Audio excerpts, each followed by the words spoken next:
इस चीज को आप डिटेक्ट करें और सिर दर्द के डॉक्टर बने।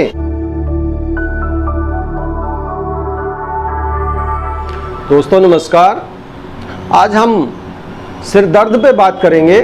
मैंने पिछले काफ़ी समय से सिर दर्द के बहुत रोगी देखे हैं। उनमें जो मैंने पाया है कि कितने रोगी ऐसे हैं जो MRI, CT स्कैन और दुनिया भर के टेस्ट और दुनिया भर के इलाज करा चुके होते हैं, लेकिन उनको कारण नहीं पता लगता कि सिर दर्द का कारण क्या है। तो उसी को आज हम एक इस एग्जैक्ट चैनल के माध्यम से आपके सामने रखेंगे। सिर दर्द मुख्यतः होता क्या है? अब जैसा कि ये तो सीधा सा अर्थ है कि सिर का दर्द, सिर में दर्द हो जाना, लेकिन सिर में दर्द हो जाए तो ये इसका रीज़न क्या हो सकता है? मुख्यतः देखिए, दो तरह के कारण सिर दर्द के होते हैं। एक होता है शारीरिक कारण और दूसरा होता है मानसिक कारण।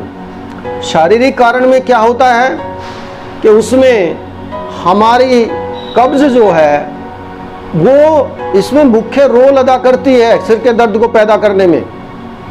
कब्ज से होता क्या है?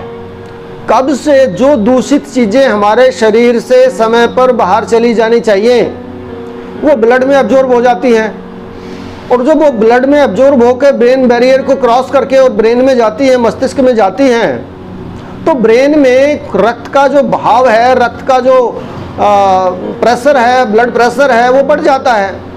कारण क्या है? क्योंकि दूषित द्रव्य है वहाँ पे। और नाड़ियों को पर जैसे ही प्रेशर आता है तो मनुष्य कहता है कि मेरा सिर भारी हो गया, मेरे सिर में तो दर्द हो रही है, मैं ठीक से खड़ा नहीं हो पा रहा हूँ, मैं ठीक से सोच नहीं पा रहा हूँ, क्योंकि सारी क्रियाएं हमारे मस्तिष्क से चलती हैं, इंद्रियों की भी। तो इसलिए जब मस्तिष्क के अंदर वो दूषित द्रव्य चला जाता है किसी तरीके से, ब्लड के तरीके से, तो मस्तिष्क की जितनी भी क्रियाएं हैं, मस्तिष्क से चलने वाली जितनी भी प्रक्रियाएं हैं, वो सारी की सारी ही डिस्टर्ब होती हैं। सारी की सारियों में ही कोई ना कोई रुकावट आ जाती है और आदमी उसके परेशान हो जाता है। दूसरा कारण हमारा क्या है? मुख्य मानसिक कारण। मानसिक कारण में मन में ज़्यादा चिंता रखना एक सीधी सी बात है, जैसे आम आदमी जानता है, लेकिन मन के साथ साथ एक और कारण है। मानसिक चिंता के साथ साथ मानसिक कारण का एक और रीजन है, वो होता है कि मन को बिना मतलब के किसी चीज़ के अंदर बहुत लंबे टाइम तक लगा के रखना। किसी भी चीज़ की तरफ एक तक हम लगे रहते हैं, कई बार घंटों घंटों टीवी देख रहे हैं, टीवी में मस्त हैं, हम मोबाइल में लगे तो मोबाइल में लगे रहते हैं, एक पोस्चर के अंदर सोचने लगे तो सोचते ही रहते हैं। तो उससे वास्तव में होता क्या है? उससे हमारी जो गर्दन की जो वर्टिब्राज होती हैं, वर्टिब्राज के आसपास की जो हमारी नाड़ियाँ, नर्व्स होती हैं, वो स्टिफ हो जाती हैं, उनका सर्कुलेशन कम हो जाता है, जिसकी वजह से हमारी ब्रेन को सर्कुलेशन ठीक से नहीं मिलता। और जब ये प्रक्रिया बार बार घटती रहती है तो ये परमानेंट एक ऐसी स्थायी रूप से एक ऐसी अंदर डिफॉर्मिटी बन जाती है, जिसकी वजह से हमारी ब्रेन जो है ना वो पीड़ित होती है, और उससे हमें कई बार बहुत सीवियर पेन का सामना करना पड़ता है सिर में। और इसमें हम किसी तरह के भी कोई इलाज करें, चाहे जितने मर्जी इलाज करें, जब तक हम उस संचार मार्ग को ठीक नहीं करेंगे, जब तक वो सर्कुलेशन ठीक नहीं करेंगे, तब तक उसमें कुछ भी होने वाला नहीं होता है। और ये खासकर किसी भी टेस्टिंग में नहीं आता है। कुछ जिनको बहुत ज़्यादा हो जाता है उनको MRI वगैरह में आ जाता है कि सर्वाइकल हो गया, सर्वाइकल में थोड़ी सूजन आ गई, वहाँ पे नाड़ी दब गई, सिर्फ ये बातें चलती हैं। लेकिन वास्तव में क्या सिर्फ सर्वाइकल वर्टिब्रा की नाड़ी इसमें दबती है?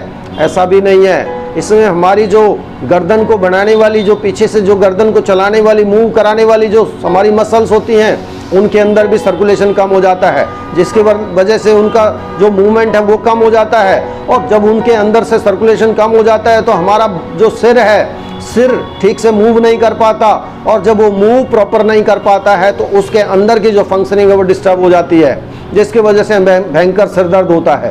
तो इसमें आप लोग देखेंगे कि ये कारण जो मैंने आपको बताया है कि सामान्यतः आपको कोई नहीं बताएगा। आप सिर्फ उसमें क्या मतलब उसमें सावधानी क्या बरतें कि इसमें सिर्फ ये देखें कि कहीं आपकी गर्दन में स्टिफनेस तो नहीं है। जब भी आपको कभी सिर दर्द हो तो उसमें सबसे पहले यही डिटेक्ट करें कि आपकी गर्दन आगे पीछे ऊपर नीचे खूब अच्छे से जा रही है कि नहीं जा रही है। ऊपर नीचे करने में, पीछे पूरा ले जाने में, आगे ठुड्डी छाती पे लगाने में या साइड में कंधे के पीछे से देखने में क्या आपको कोई दिक्कत तो नहीं आ रही है? तो इस चीज़ को आप अपने आप डायग्नोज कर सकते हैं कि वास्तव में मुझे किसी और प्रॉब्लम की वजह से सिर दर्द है या सिर्फ गर्दन की जो नाड़ियां हैं, गर्दन की जो हमारी खून की नलियां या वायु के संचार मार्ग वाली जो नर्व्स होती हैं, क्या उनकी स्टिफनेस की वजह से तो नहीं है? तो इसलिए इस चीज़ को आप खुद डिटेक्ट करें और सिर दर्द के डॉक्टर बने।